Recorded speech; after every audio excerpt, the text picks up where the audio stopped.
So here's how we're gonna roll with this here. I'm a very participatory sort of person, so I know typically we do like a question answer thing after a presentation, but I'd really like to open this up to discussion at any point.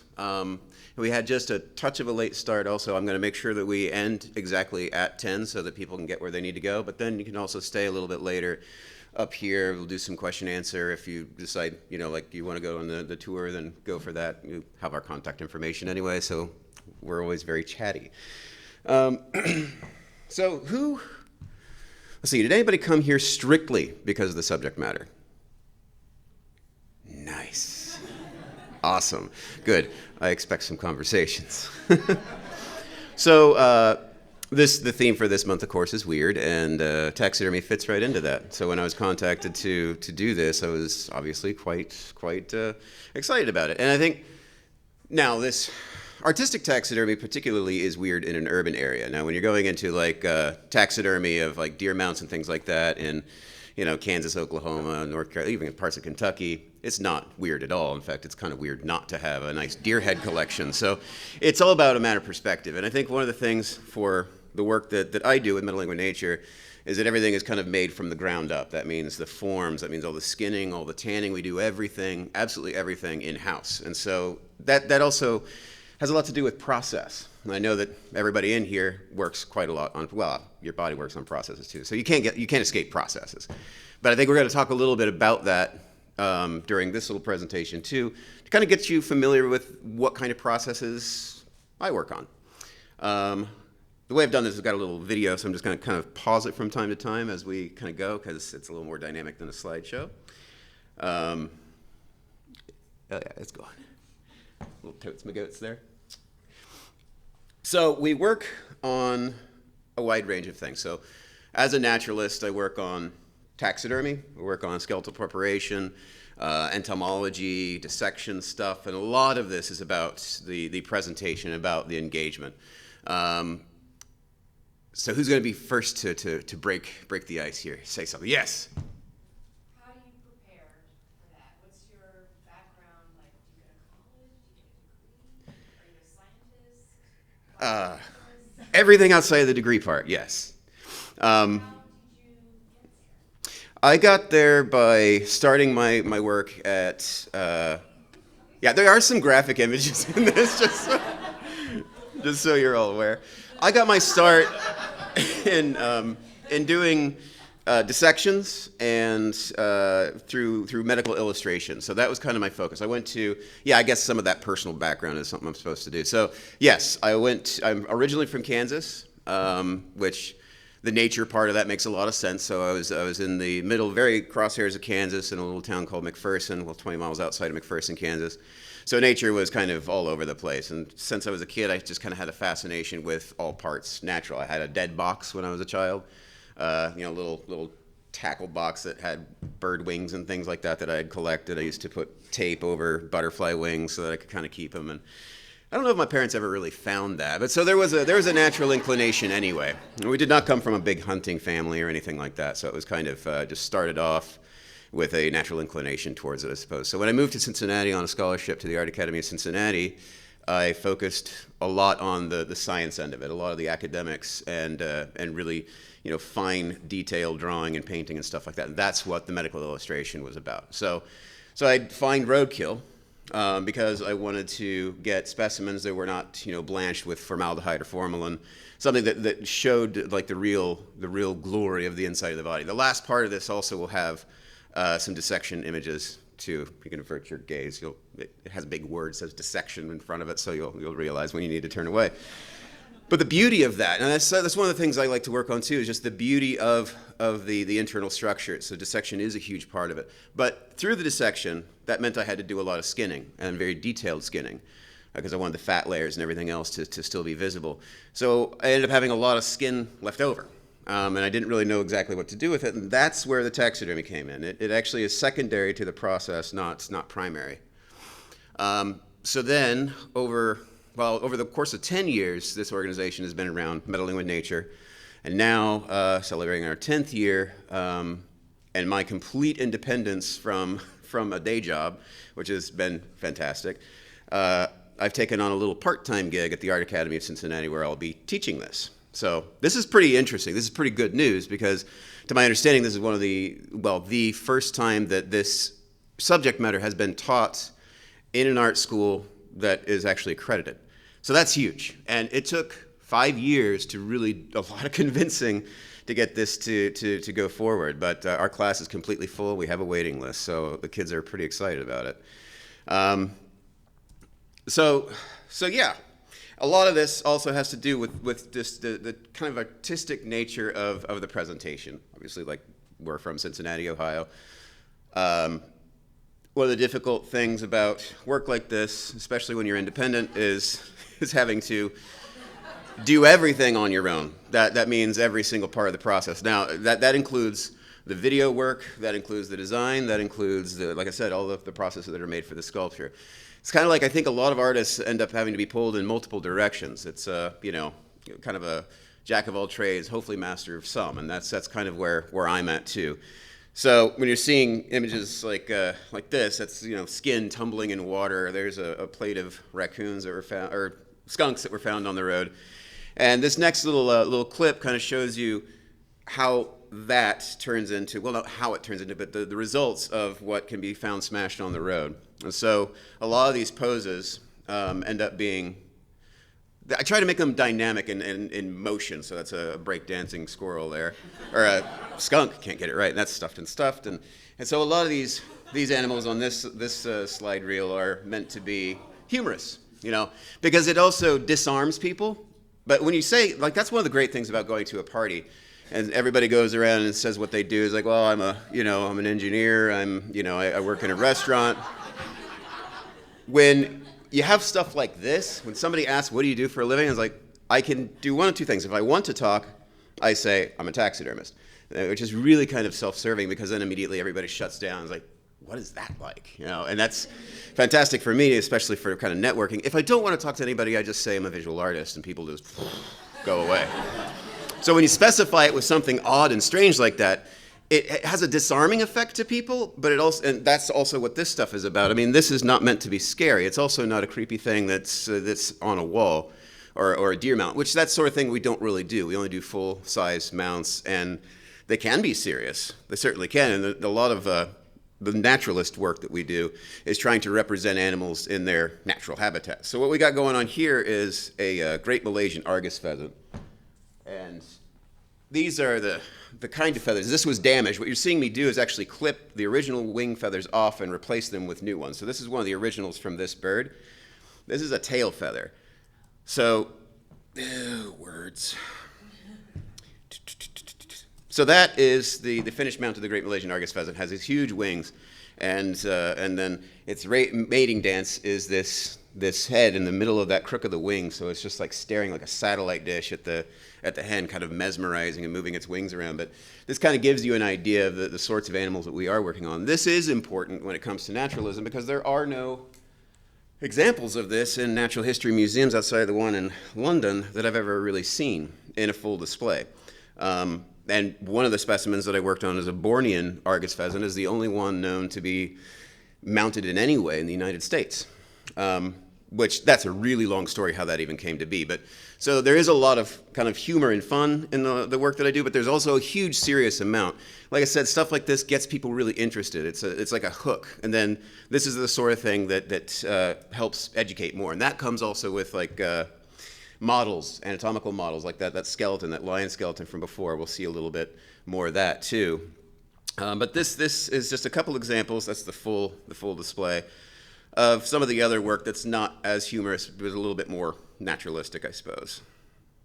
a little bit of flourish there too. But Where do you find your specimens? I mean, you said roadkill, but yeah, so you don't find something that's on the road. uh, actually, yeah, that one I hit with a no. Oh, you're doing yourself. Yeah. I gotcha.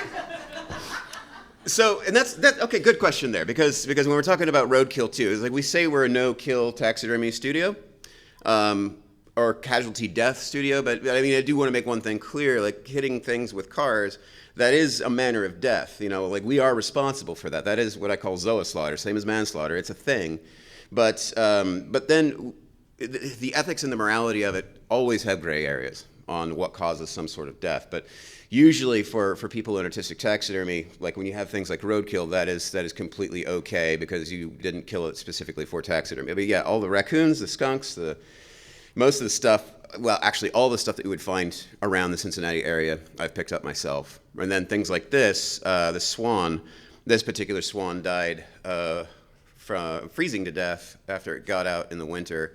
And it was found in the snow a couple days later. Actually, there's a show I've been wanting to do called COD, or Cause of Death, that just has like the entire story of how these things came to be. The bronze peacock from before had its throat ripped out by a weasel. The white one fell into a water tank and died. Yeah, so there's a lot of really interesting stories on this. And I like the casualty death part. A lot of commercial taxidermists aren't really working with this sort of thing because, if something gets hit by a car, that's the last thing they want, because they want something that's pristine and shot right in the heart that they can really, work with. But working on the damage, I think, is very interesting to me, too, especially for the dissection part of it. That's one of the things we like to do, too, is I'll show in that dissection part is show autopsies and, the causes of death and things like that for vet techs, for artists, for anybody. So, yeah, they come from all over the place. And interestingly, there is a nice deep network of taxidermists that there's like, blog spots and things like that where I'll get specimens from that when I know what killed them. The other thing with taxidermy is that we also do films. Well, we work on films. So this is Jordana Spiro's skin, in which I had to make a bunch of stuff look like a 12-year-old did it. So that's kind of why it looks like that. But a whole range of different things, from beer commercials to larger scale films, a lot of independent stuff. And then this one, these are the kinds of projects I love. This is Robert Rodriguez's From Dusk Till Dawn TV series. So when we get a call, it's like, can you make a German Shepherd vomit 1 gallon of blood? I'm like, yes, we can. And so that's where a lot of this dissection stuff helps too, because when we're doing that's the work, that's not the carcass. So we make all these customized and things like that. And since I've seen a lot of death, I can also replicate that for films, and that includes organ systems and things like that. So it goes quite a bit beyond just like what a normal taxidermist is really capable of doing. Same with that. You need a bunny that looks like it got hit by a car? Got it.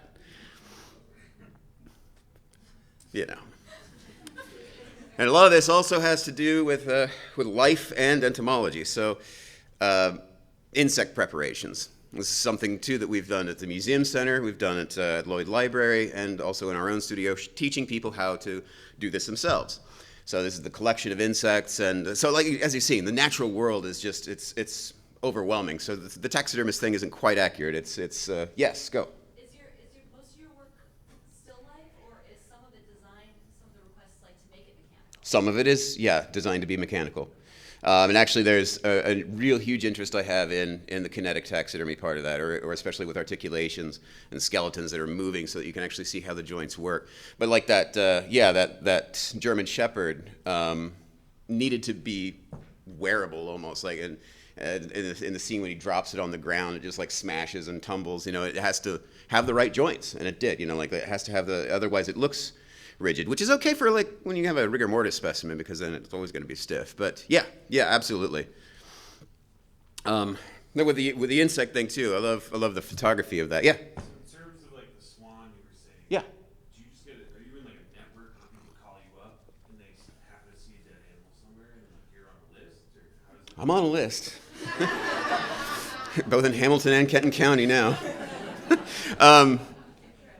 It's both. Like because I think I was telling you before, like it's really nice. You wonder why actually Cincinnati streets are a little bit more cleaner than most cities. That's really because of my network. So yeah, I get phone calls. Like I just saw this coyote dead on the side of the highway. or especially the big pets and things like that. That's a different sort of circumstance, but we get called in for pets from time to time. And there is a network. There's a membership of different taxidermists and artistic taxidermists that have things for sale. Like one big one is taxidermy.net.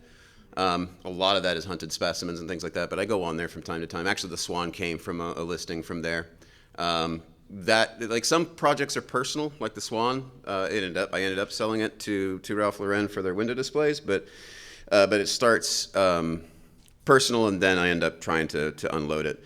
So I was specifically looking for a Swan just because I'd never done one before. So yeah, and yeah. Do you ever worry about rabies or anything when you're trying to step up off the highway? I worry more about parasites. The rabies thing, no, I don't. A lot of times, like with dissection, things like that, you'll see that I don't really wear a lot of gloves and things like that. There's a huge rabies scare amongst people because that's what people think of, like when you're working on raccoons and things like that. The thing is that like what makes rabies so nasty is when you get bitten, especially anywhere around the neck, or the higher in the body, the worse, because that's going to migrate to the brain a lot faster. When you're looking at something like a taxidermy like this, like you kind of have to try hard to get puncture wounds. You certainly can, like with a broken bone or something like that, and accidentally stab yourself. But the immune system is also very capable of fighting a lot of that off. So of course you want to follow universal precautions with all this stuff, but the risk is actually fairly low. I don't really know of any taxidermist that's contracted it. But I will say, like things like odd parasites and possum always have fleas, so that you have to freeze them first before bringing them in. I mean, they all have their own special considerations. Yeah. Is there like a window of time before they're too far gone? Yes, the bloating phase is too far gone. And that's kind of important too. Like there is such a thing as roadkill that just cannot be used. In the summertime, that happens within hours, within minutes, really. In the wintertime, you can get away with days because if the body temperature has to reach a point in which bacteria can no longer flourish. And even in the wintertime, this is why people field dress deer. Even in the wintertime, you have to remove those organs immediately because it's just never cold enough for the inside of the body to stop that process before it's too late. And a lot of stuff like what you're seeing here, we do a lot of filming of the life of insects. That helps us replicate it. It helps us understand how they work and function. That, and it's just very interesting to me. I raised a black widow for 2 years, and just every day filming every single day, just watching this thing do its magic. It's just it's incredible when you get to know a specimen, just like a dog or a cat or something like that. Just being able to see their proclivities, to be able to just understand life, and then being able to see the differences. I know snake breeders say this all the time. Like different animals, different specimens themselves have very, very different personalities. They're just like you would see with a cat, or bird or stuff. That was Lucinda making her web. So from that entomological stuff, then we also move into skeletal stuff. So we're talking about models and things like that to educate. This is a good example of that. So take a skull, split it in half, then split all the teeth in half so you can see the root system. And the Victorian era is kind of important to me also, just because it's how, to me, it's when naturalism really flourished and then stopped in a lot of ways. This is why I choose the Victorian era as far as the aesthetics. Because I think when we have arguments about natural selection and evolution, just as a common group of people, the arguments haven't really moved that far from 1890s. And so trying to go back to the 1890s and then push it forward a little bit is that may sound really confusing. I don't know if that makes sense to people, but it seems like the Age of Enlightenment then to the Victorian era was a time in which the aesthetics were really important to the models, and now it's gone in a kind of a different direction. Not that it's not important, it's just a very different, not as physical. It's much more, how you say, well, computer design, computer generated. And there's something about the hands-on of an actual specimen. It's like when I do stuff on human anatomy, I have a real human skull because that's so much different than a resin one, because when you actually pick something like that up and realize that this is real, I mean, that this was once a living human being, or a living coyote, it adds a little bit more importance to it. It makes it more austere, more you have more reverence for it, if that makes sense. So with these models, the element of that I think is that is mesmerizing. I like that thing. Is quite important. And then, of course, like the display mechanisms for these particular bones. So I make all my own cases and all that other kind of good stuff. And also, like I was saying, the teaching part of it. So these are some Art Academy interns working on putting together a line. And that was like what you were talking about with the do you make them movable? That's one that is. So that's one that has all the joint work and everything completely spring-loaded to be able to replicate any pose. It's currently laying on top of my piano. And then these are kind of just some details of how those joints are put together with springs and wires and bolts and make all that stuff. I don't make the springs myself, but one day. Any other questions immediately? Like, yeah. Do you sketch? Because it's like how you cut the base to make a sculpture, right? Yeah. So do you sketch this? Like with mechanisms all the time. Like, yeah, just like an automaton builder. I've got notebooks and notebooks full of just like, how is this thing going to work? When I'm doing stuff like this, not necessarily. Not unless if I'm doing it for a client, then yes, I have to make sketches. I have to make sketches this weekend for somebody who wants a raccoon that is supposed to look like Bill Murray. Which is not that strange because I just did a possum that needed to look like John Travolta. These people don't know each other. That's the fascinating part. But yeah, so I will make sketches in that sort of thing. But I also, like if I've got something really large, just to get an idea of what it can do, I'll do a bunch of scribbles. They're nothing really too tight though. They're very loose, almost like gestural drawings, things like that, just to kind of get an idea. Like the goat, I don't know if the goat is probably not in here. It's a goat reclining on a chair reading a book. That's a problem because their anatomy doesn't allow that. It's like, so I had to do some sketches of just how that mechanism was going to be able to work because they just don't work that way. But I ended up just bending it backwards and it looks fine. But yeah, I do some sketches, but not nearly as much as a lot of artists probably. Can you do anything like if an injured animal, like knowing the inside of the body? Yeah. Could you work with a vet or a doctor to rebuild like a prosthetic? Oh, I could.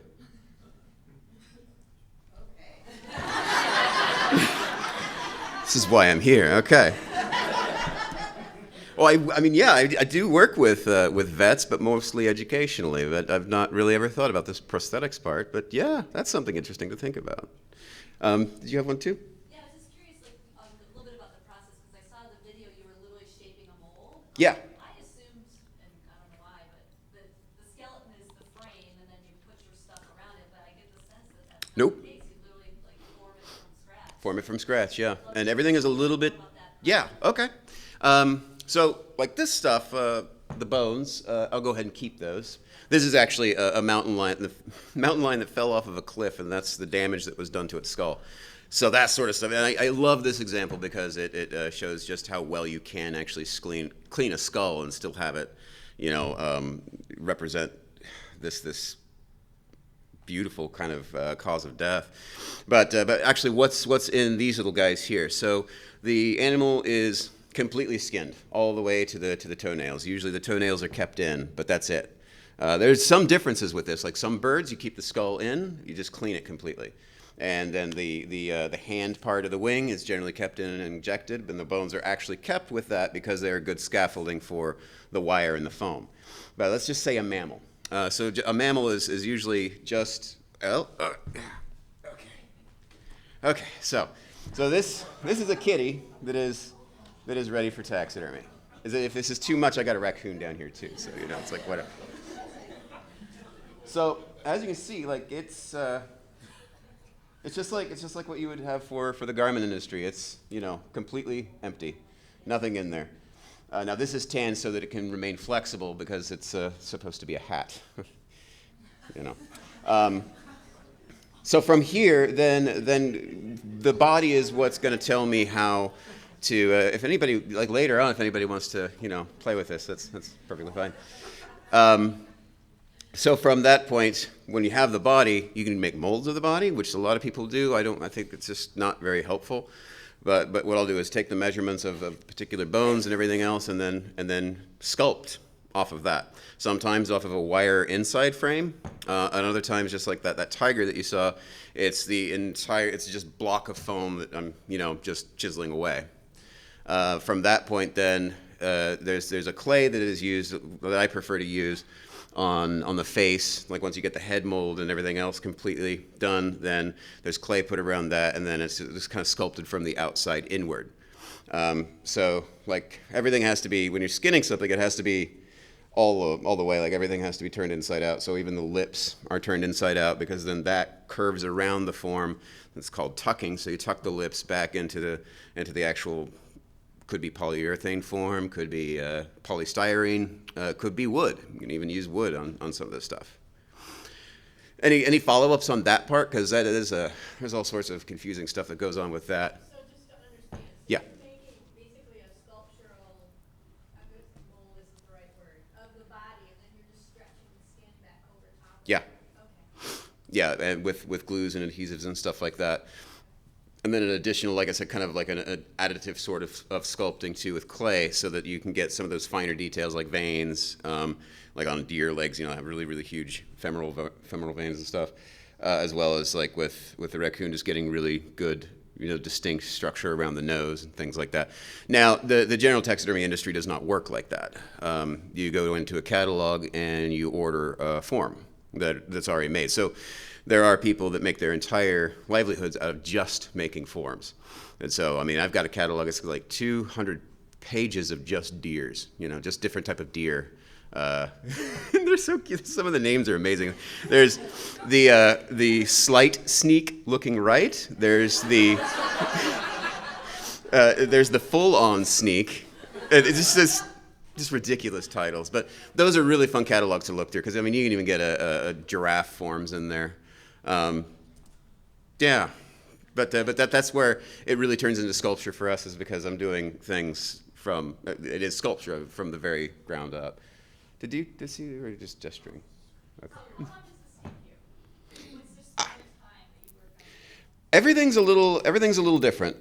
So something like and again, because the chemistry involved with this takes a long time too. So to get to here, this takes about a week and a half of different chemicals, acid, and then neutralizing through a base, and then also then the tanning solution, and a thinning, and defatting, and all that kind of stuff. So just to get to this point can take several weeks. If we're looking at something as large as a goat, several weeks is pretty reasonable. Most taxidermists have a turnaround time of around 6 months. I try and keep mine around 3. And again, I'm always working on different projects at the same time, so it's kind of hard to say how much one individual piece takes, but usually several weeks. Once you get to the very end of it, and birds are different. Like birds can happen really, really quickly. It's the aftermath, like it's the preening and all the feather stuff once they're already mounted that takes a long time, because then you have to go through and act like you're a bird beak and just move every single one the way it should be oriented. So anywhere from like a small little mouse or something like that, we're going to be doing a workshop on that on Sunday, which we still have tickets for. It'll be at the end. I'll give a little advert for that. The people that are going to that will skin the mouse. We have a dry preservative chemical that works on things as tiny as mice, go through the mounting process, and go home with it, and that's 4 hours. So something like that can take a very small amount of time, even with somebody who's never done it before. What I'm showing here is the kind of a thing we do with preservations, putting things in jars. And this actually could be very useful for naturalism, of course. Like many museums have collections of that, and there's reasons for that, because it is scientifically important to see the differences between certain species, or find new ones that hadn't been identified. As far as that education part, a lot of what we do is this sort of thing, is presentations that invite people to come in and see how stuff works. Anatomy is huge with me. So what this was we had a cellist come in and explain how his shoulders are the most important thing with a cello, and then we had some anatomical examples of that too, and then there was also a dissection involved with that. Then we also do full-on dissections. So this was one of a heart. We've done a lot of heart dissections.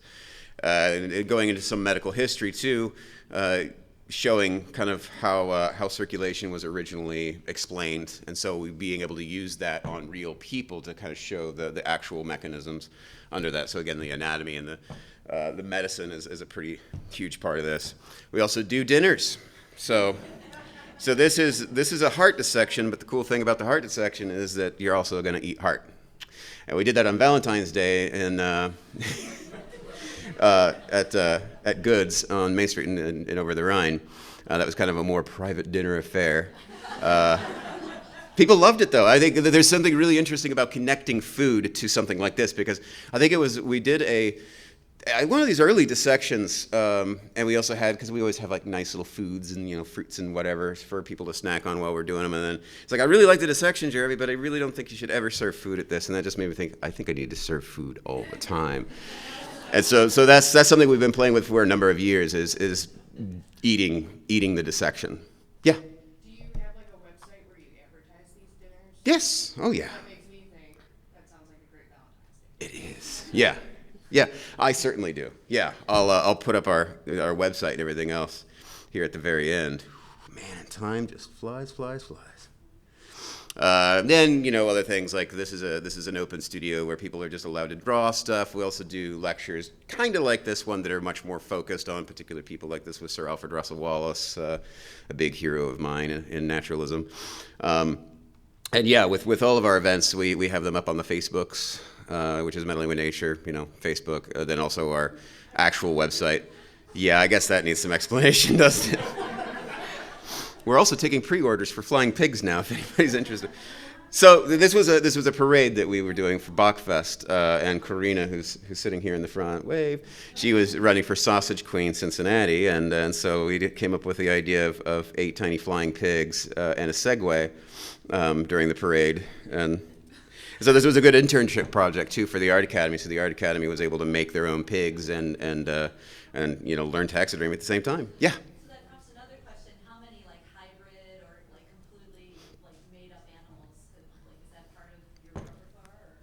Chimeric taxidermy is actually a subgroup of artistic taxidermy. Yeah, a lot of people do that, and I do it not in the same way. It's because that's kind of like making gaffs and things like that. I do it when it's necessary. So when somebody needs, like I needed to do a 2-headed Patagonian, I didn't have a Patagonian, so I crossed a coyote with a rabbit, and it worked. You have to see it. I mean, it worked. It just took some time. But I don't do that. The flying pig thing makes so much sense for Cincinnati. So, I mean, it's not a routine thing that I do now. But I certainly can. I feel like I saw a story where that was like illegal. You saw a particular artist who is getting some stuff that he should not have been getting. There's real serious laws about this sort of thing. Oh yeah, and herein begins the dissection part. We'll just leave it right there on that scalpel. The legalities of this stuff, it varies by state to state and country to country. There's something called CITES. CITES is a basically a trade treaty that identifies worldwide what is allowed in one country and not another, and what animals are on an endangered species list. So that's overarching. So if you bring something back that you're not supposed to bring back, then you're going to get in huge trouble. And that guy was a very famous artistic taxidermist who flew very fast and loose with the law, and that's what ended up getting him in trouble with that. So what I've been kind of talking about earlier with the dissection thing, this is where, some people, whatever, we try and make it look beautiful though. But this will kind of give you an understanding of the actual importance. So these kind of stills, after you get over the visceral nature of it, you start to understand and see how beautiful these structures really are. So you see how just bright green that gallbladder is, just beautiful stuff. You don't get that with a fixed specimen. Like you only get that with fresh pieces. And we can just okay, on the topic of the anatomy, physiology, dissection. What kind of questions we got with that? You said that you don't like to use things that have been in formaldehyde. Correct. So what is your reasoning with that? Like, what does formaldehyde do to the? It's a preservative, and with a preservative, it makes things rigid to where, and it blanches the color. So, who did dissections when they were in high school? What did you kind of see what I mean? Do you remember that being vibrant and beautiful? No, not like that image you just saw. Yeah, the formaldehyde. Yeah, the formalin really. Yeah, it kind of hurts almost. And that's the same thing. Like with dissection, it kind of smells like meat. Like with fresh specimens, except when you get down to where the poo's made, and that obviously smells like what it's making. But I like this illustration here is from Andreas Vesalius, and it's explaining the thyroid cartilage, and this is kind of representing what you get, what it actually looks like is a little bit different, but very similar to how some of these illustrations were done. And this is kind of a transition to show that in a raccoon, so you can see how the illustration really clears up the anatomical detail, but how this then really connects, just like what we were talking about with that skull, like having something that was once a living thing makes you connect. It makes me connect with it in a much greater way. The same with the dissection. Doing the physical dissection is so much different than doing it through a computer, which is why there's a lot of benefits to the learning off of that, but I do worry about surgical programs in which surgeons are being trained not enough on human cadavers and living people too. So to that point, I mean, obviously every anatomy has some predictable structure. Yes. Like, maybe talk a little bit about how, on a individual basis, these are all very unique too, and how kind of to the point of why that's so important to work on something that's real instead of. Yeah, it's like there's a definite template to anatomy, and I think that's one of the things. Like the comparative anatomy thing is important to me because it does show how similar humans are to all other animals. Even birds have the same nutrient foremins in their bones, but then yes, everything has its own particular qualities. Like even raccoon, you can see the difference between these two raccoons. They're night and day. Well, one's female, one's male, but even their faces, As one thing with the skunks, all the skunks I got were from Kellogg Avenue, and you could really tell that they looked related compared to skunks that I would see in other places. And raccoons here typically are a little bit more grayish than red, but then in some areas they change color. Even here, like I found a lot of reddish raccoons. Like here we have few red squirrels, but lots and lots of gray ones. And I think the anatomy, I do treat all of these as individuals, as they're not. That's why, like especially when we're working on pet taxidermy and things like that, it gets really complicated because pets are they're people, to people. Like when I'm having to do this for someone else, I need reference videos and photographs, and just like I would if they asked me to taxidermy their kid, you need all that stuff to get a good representation of the face. And then this was a dissection that we did for a veterinarian hospital, which we were helping people understand injection sites for the lumbar muscles and things like that. And so this is kind of like the sort of dissections that we would do. When we found out what the cause of death was. The puppy ate a T-shirt. And so that was kind of a surprise to all of us because obviously we didn't do an invasive necropsy before we had all the vet students. So that's kind of an exciting thing with presentations like this too. Mm-hmm. What's the go-to reference for like an anatomy, particularly bones? Like something that tells you what each little bone is. You mean like a go-to reference in a simple way? No, like you got a bird skeleton. Say I have a friend, it's a bird. You have a friend. And like there's bones in there that I can't like find what it is, like reference. Well, there's every major family has different books that would be good. There's not one that's really great for absolutely everything. But I would find that Dover Thrift Editions produces a lot of older anatomical textbooks that are very good. Particularly like there's one on the horse. It's like $10. There's a bunch of them on human anatomy that are $10, $15, things like that. But also online, like there's a lot of ornithology sites and things like that that might be helpful.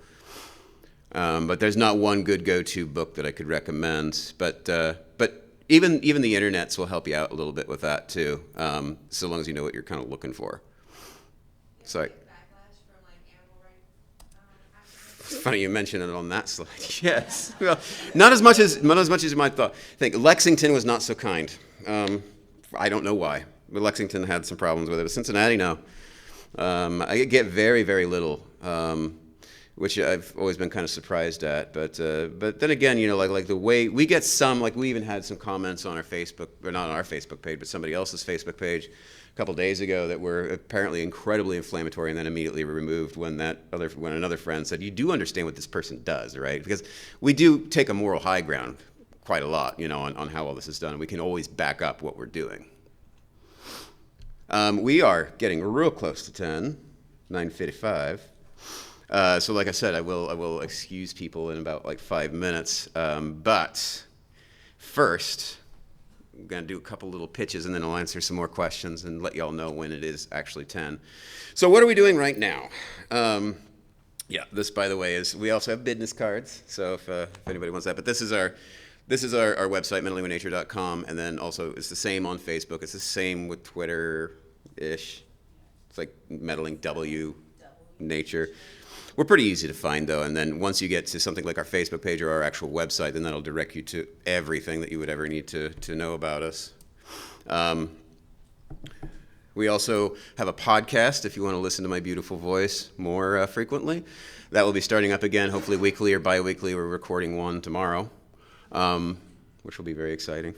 And we cover topics of ethics, arts, it's pretty wide-ranging, just like this talk has been. It's kind of going all over the place. One of the major things that we're working on right now is an exhibit called Off the Page. It's a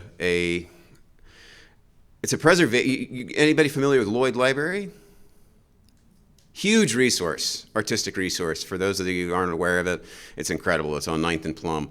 So we're partnering up with them to present a bunch of work that replicates her original, Maria Sibylla Merion's original plates, Audubon plates, like huge watercolors of beautiful birds. Maria did that with insects and plants in the 1700s, late 1600s, 1700s. They're beautiful, one of the best entomological artists to have ever been born. So we're having the opportunity to take these original texts, they're big, they're elephant folios, and replicating those pages using real insects, using real plants. Our entire 2 backyards worth now full of exotic stuff from Suriname. So it's going to be quite the exhibit. So that's happening in March. And there's also going to be some other workshops associated with that. There's one that this next slide after this one, after the one after that, is on September 16th. We're doing a workshop at the Lloyd Library that demonstrates how to preserve flowers, especially as fall is coming. If you want to keep your nice red leaves red, like how to do that. So that'll be happening on September 16th. The one that we have coming up really, really soon, which is on Sunday. Oh, for heaven's sakes, really. Forgot that I made that long. What else? Let's go to what else. So, making new friends. This is our rodent class, and that will be on Sunday. That's this Sunday at 4 o'clock, 4 to 8. So if anybody's actually interested in making your own new friend, little mouse, good for Christmas presents, birthday presents, or just hanging around the office, then we still have some tickets available for that. That's on Eventbrite, but the easiest way to get to that is just go to the Mentally Nature Facebook page or the website, and that's immediately available. And there's a bunch of different types of ticket options for that. So if anybody wants to do this, if I've encouraged you to get creative with animals, then please stop on by. I think I had this as the botanical workshop. That's going to be at the Lloyd Library, Friday the 16th. And 9:59, we're done. Good. So, now, anybody who needs to leave, wants to leave, please feel free to do so. Since we did get a little bit of a late start, I'm totally willing for like 10 more minutes to keep going. Yes?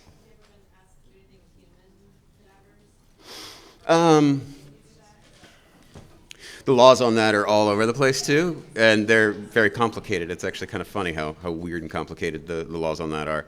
But no, not really. Just as far as skeletal remains, yes. Skeletal, yes. Actual body stuff, no. How much of your work is someone hiring you to do a specific job versus you making something you wanted to and then finding a buyer or a place? It varies by time of year, oftentimes. So Right now, there's so many commissions. It's all commissions, and I'm backlogged. When I don't get that many commissions, then I can start making other work, and then sell it that way. I try to keep doing some things that are entertain me, to keep my focus on making good work and producing stuff that doesn't become almost manufactured. But then, like as we move closer to Halloween and closer to Christmas, the business changes quite a lot because it turns into more small things that are more sellable for Christmas presents and things like that.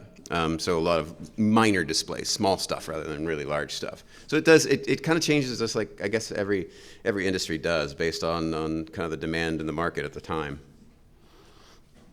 Yeah. Did you feel like in the movie Dinner for Schmucks? Oh man, Dinner for Schmucks. I'm trying to remember exactly what that was about. Paul Rudd and what's the guy's name from The Office? Michael Scott. Mm-hmm. Steve Carell. Yeah. He's a taxidermist artist in it. He does like weird scenes with mice. I do remember this. I know. Dioramas. Yeah. That's what's his name? Is it William Potter? I believe is a artistic taxidermist. A long time ago. Did kittens at dinner parties and things like that.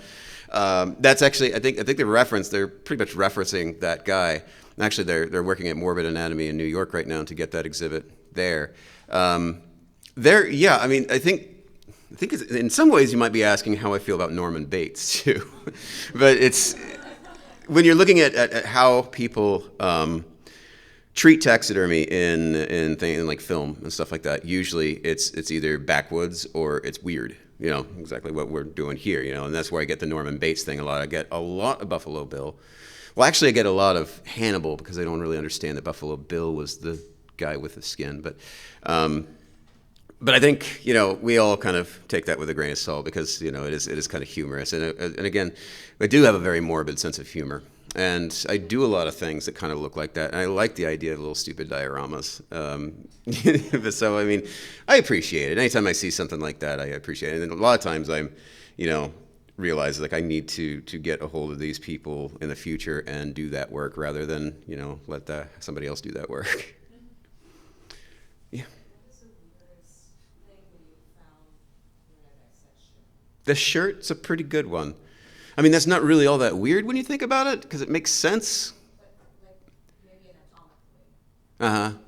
Oh. Well, yeah, lots of tumors. There was one that, okay, so this coyote had heartworm to such a degree that the heart was actually ruptured open by these worms that were still alive, which was interesting. So, because as soon as I cut that, I was like, why is that moving? But I immediately preserved the whole thing because it was just, when you're looking at what things can endure, I think is, so maybe not the weirdest, the most impressive, or the most memorable is things like that. There was a raccoon I call Big Angry Coon. Actually, this is his skin down here. He was a big old coon, well, good size for here anyway. When I did that, it wasn't even until I finished the skeleton that I really noticed exactly the extent of the damage. First of all, the thing had all sorts of arthritis. It had I think, 7 broken ribs that had remodeled, meaning that they had grown back together again, a broken femur that had remodeled, a pelvis that was broken but also had been broken before and not completely remodeled yet. The craziest thing was that I found out it was shot in the face and survived because the jaw had remodeled, but I pulled metal fragments out of the hole. The skull is incredible. It goes straight through the bottom of the jaw and up through the nasal cavity, and that stuff had remodeled, and I found like metal pellet fragments inside that hole. This thing had to have lived for about 2 years for the amount of remodeling that was necessary, and then finally got hit by a car again and ended it. I mean, I've never seen anything like that. I have the entire skeleton, and it's just like in this container. Is like that gives me a serious respect for how life manages to knit itself and repair itself.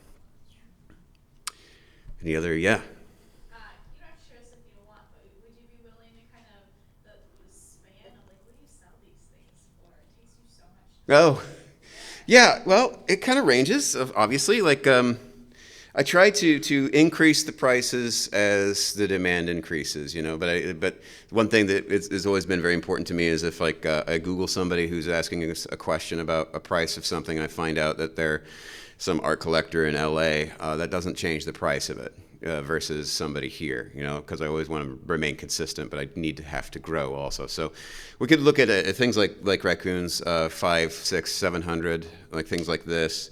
Smaller things, less than that. When you're looking at something like a goat or anything specialized in it's in the thousands. So goat like 4,000.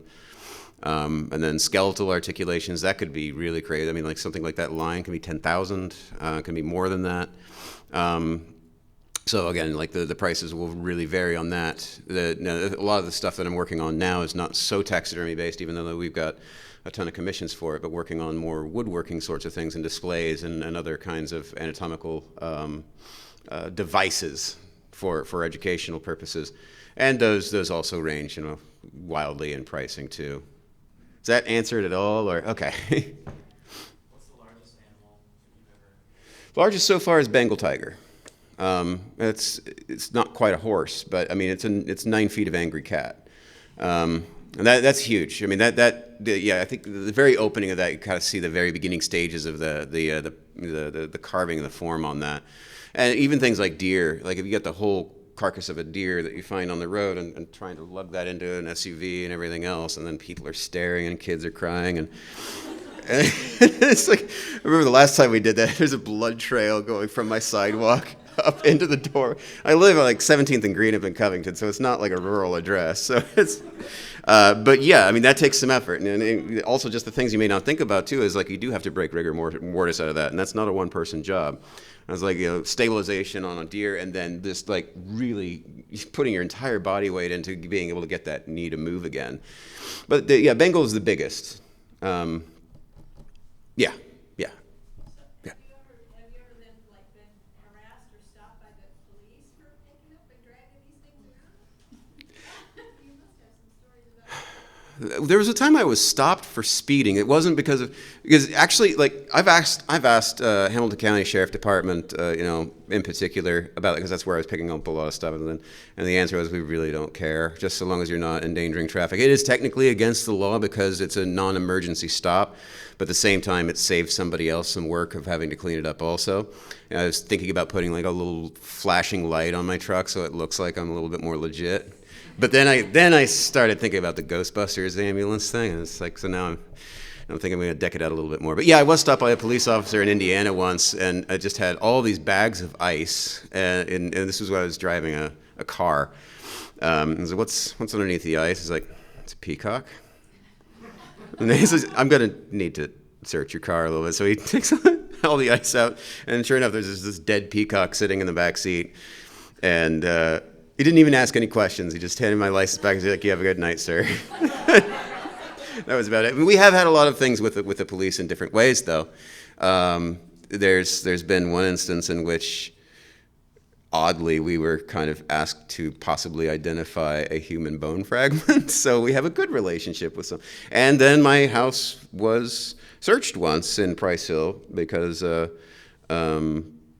I had like a fake, like some sort of, I had a chipmunk on a dashboard of my truck, and the Humane Society was called in, and then Animal Control was called in, and then it took like about 20 minutes, but then they were gone. I was like, we just have to investigate these things. So I mean, it's always, you know, back and forth a little bit. Have you ever been picking up something and it was not so dead? Surprisingly, that happens with possum. That's actually true. Possum do play possum a couple times, and usually it is that they've been hit though. But I've had to kind of guide a lot of animals to the afterlife. You know, like not physically. I don't actually kill them. But yeah, those are sad times. I just try and get them to a more comfortable location, and then just let nature take its course. But yeah, that has happened. Or even if something is struggling or something like that on the side of the highway, I'll always try and check to see if it might be able to be mended. You know, if it can be taken to a vet or whatever else. Mm-hmm. I'm curious about if you could speak a little bit to the whole notion of the chemicals and the green aspect, and there's a couple of dimensions to that I'm curious about. We have a friend who's old school taxidermy, he's an 85-year-old dude. Yeah. He probably dealt with like the crazy dangerous chemicals. I mean, speak a little bit to the evolution of the whole chemical thing, the implications for green, and Mm-hmm. all that By green, do you mean like the biodegradable nature of? Yeah. Okay. Okay. I was just making sure because that's also a term for untanned skin, a green skin. Yeah. Okay. Just making sure. Um, well, yeah. There's so many different chemical processes that you can do, and the environmental nature. I mean, like actually formalin. When diluted becomes fairly inert. There's not a lot. I mean, it is held in nature, and actually was reading a lot about how plants react to it because we're actually doing stuff for Lloyd, so trying to figure out exactly how plants do react to things like formalin. But there are also other more natural sorts of ways to do tanning. There's a thing called brain tanning, which is using the inside of the brain of the specimen to actually do all the tanning for you. There's things like egg yolk tanning and things like that. Now, the results, if you're making things like buckskin and like is the way that the Native Americans were doing it for hundreds and hundreds and hundreds of years, and they come out fine. Tannin, like Tannenbaum, is a derivative from tree bark, oak in particular, and so there's plenty of. You don't need to use formalin at all for the tanning process.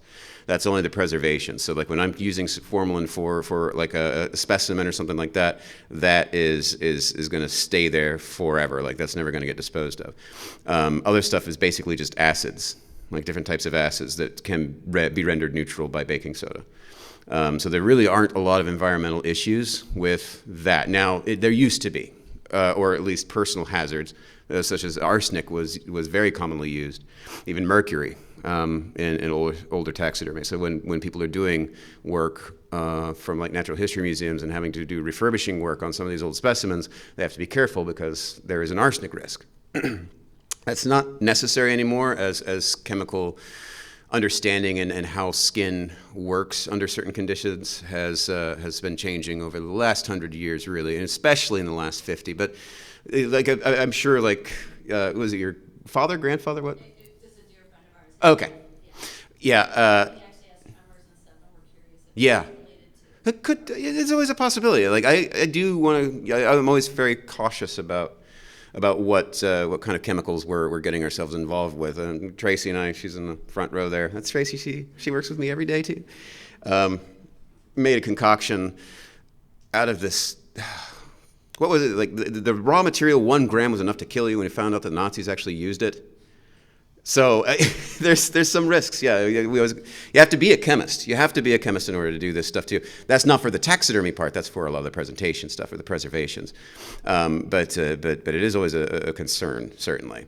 And yeah, a lot of this stuff will definitely attack the nervous system over a long time. But you find a lot of the old guys that are really into this. The industry really does favor them because it's made by them. So even the proprietary chemicals that I would buy at some place like taxidermy.net are called like Uncle Jim's feet relaxer, or my favorite Balmex, and it says in 1914, and it goes on how this was used to store soldiers' bodies on the way back from the ocean. Just crazy. There's a lot of crazy history about the chemicals of that too. Jeremy, do we need to get out? Okay, so I'll accept, raise your hand, anyone who wants to answer a question right now.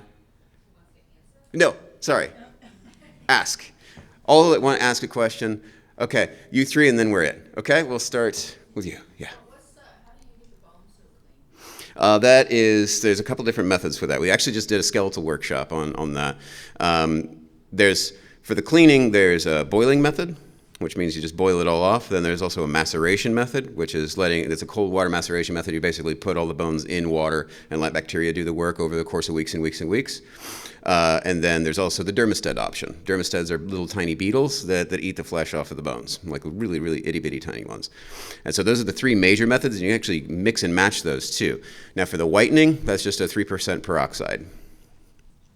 Now with the boiling also has sodium bicarbonate in it and some other stuff to make the flesh fall off a little easier.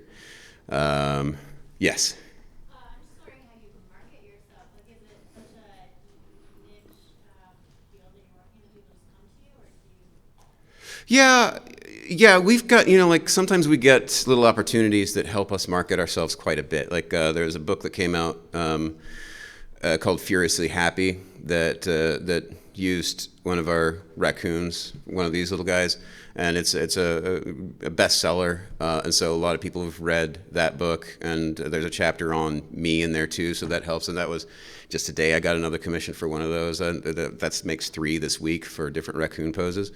So sometimes the marketing just helps itself. But things like this is marketing. Like this helps me out. Doing these little videos and tutorials and instructional things, that's kind of our marketing strategy too. And then trying to get new content out as often as we can, and trying to make it humorous. And then also trying to keep with some of the serious nature as well, but always with kind of what they call gallows humor angle to it. Is that making sense? Any more specific or? Well, like you said you sold Ralph Lauren. Yeah, Like, how did they come across that? researchers for films, I don't understand them because I can't Google myself that well. Somehow or another, like I always ask, but on that case, it was a researcher in the window display department in New York who was tasked with just finding swans.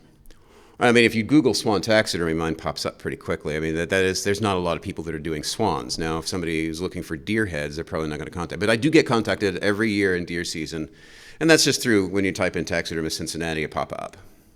But I don't know. Sometimes I really don't know how someone like Robert Rodriguez, I have no idea how he found me. No clue. Sometimes just weird stuff happens, I guess, but I don't know what the real reason is, I guess. And who was, yeah. Do you know what giant freezers and giant refrigerators, like how do you? Yeah, plural is correct. Plural is correct, yeah. Freezers, yes. There's 4 freezers, and I try to keep them relatively categorized, like 1 for skins, 1 for whole animals, 1 just for food. But that always gets mixed up. But yeah, we have quite a lot of little cooling devices there. Yes. All right. Well, I'll kind of step down, and I guess that's it. Thank you very much.